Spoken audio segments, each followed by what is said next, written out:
మీ business ను develop చేసుకోవాలి అనుకుంటున్నారా? మీ పరపతిని పెంచుకోవాలి అనుకుంటున్నారా? అయితే ఓకే టీవీ ద్వారా L band, Aston band ad, scrolling ad, ad with voice overs, logo bug, video ads ద్వారా మీ యాడ్స్ ను పబ్లిష్ చేసుకోండి.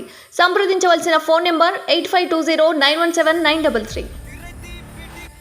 బీఆర్ఎస్ ఆధ్వర్యంలో జియో 3ని రద్దు చేయాలని చెప్పేసి ధర్నా చేస్తున్నారు. దీనికి సంబంధించి అడ్వకేట్ లలిత గారు మనతో ఉన్నారు. మేడం చెప్పండి, ముఖ్య ఉద్దేశం ఏంటిది? యాజ్ ఏ అడ్వకేట్ గా మీరు ఎలా చూస్తున్నారు?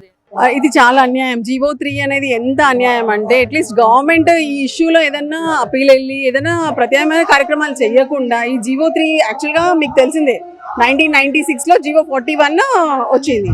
జియో 41 ప్రకారము మహిళలకి 33% రిజర్వేషన్ వచ్చింది. ఆ 33% రిజర్వేషన్ని ఇంప్లిమెంట్ చేయకుండా దాంట్లో ఇది చేయాలి కానీ అది పక్కన పెట్టి ఇప్పుడు ఈ జియో 3 వచ్చింది. దీనివల్ల ఏమవుతుందంటే ఈ మహిళలకి ఏదైతే ఉందో 12 to 13% రెస్ట్రిక్ట్ అయిపోతున్నాం. Because of that 19 to 20% loss వస్తుంది మనకి. సో దాన్ని ఖండించుకుంటూ ఈరోజు మేము అందరం దీక్ష చేపట్టాము.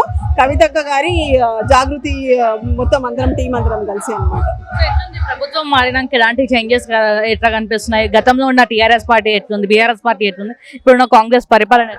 మీరు బీఆర్ఎస్ పార్టీకి తీసుకుంటే 2 tenures-లో బీఆర్ఎస్ పార్టీ ప్రతి ఒక్కటి విజయమే. ప్రతి ఒక్కటి మీ అభివృద్ధి కార్యక్రమాల నుంచి ప్రతిదీ. మనము ఒక చిన్న రాష్ట్రంగా ఏర్పడ్డాం. అంత చిన్న రాష్ట్రము ఎంతో ఎత్తుకెదిగి ఎంతో డెవలప్మెంట్ అయ్యి మొత్తం ప్రపంచవ్యాప్తంగా ఖ్యాతి చెందాము.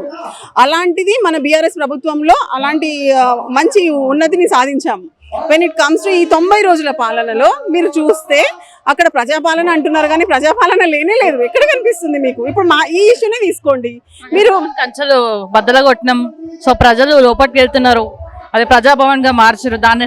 ఓకే, ఇప్పుడు ఏదో పగలగొట్టాము అదంతా ఇట్ ఈస్ ఆల్ ఏంటంటే ఇదేదో చేస్తూ అంత గిమ్మిక్స్, కానీ there is nothing like that. నిజంగా అలాంటి మంచి ఆలోచన ఉంటే మీరు 33% రిజర్వేషన్ బిల్ని అమలు చేయండి. మా మహిళలకి ఏమైనా చేయండి.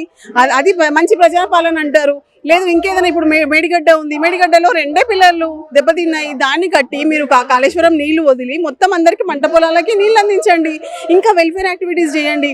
ఇదేదైతే ఉందో ఫ్రీ బస్ టికెట్ అవుతుంది అనుకుంటున్నారు.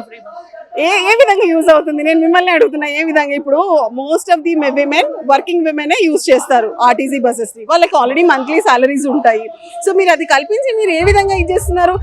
అదే కాన్సన్ట్రేషన్ మీరు దీని మీద పెట్టండి. జియో 41 మీద పెడితే మాకు ఇంకా వృత్తిని కల్పించండి.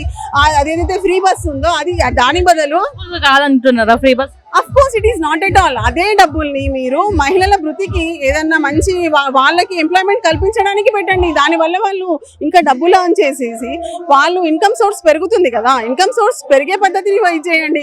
కానీ ఈ ఫ్రీ టికెట్లు పెట్టి మహిళలు కొట్లాడుకునేటట్టు చేసి వేరే ఇప్పుడు క్యాబ్ డ్రైవర్స్ కానీ ఆటో డ్రైవర్స్ కానీ ఆర్టీసీకి అన్ని నష్టాలే కదా. దాని పాలన ఎట్లా అంటాం మనం అసలు?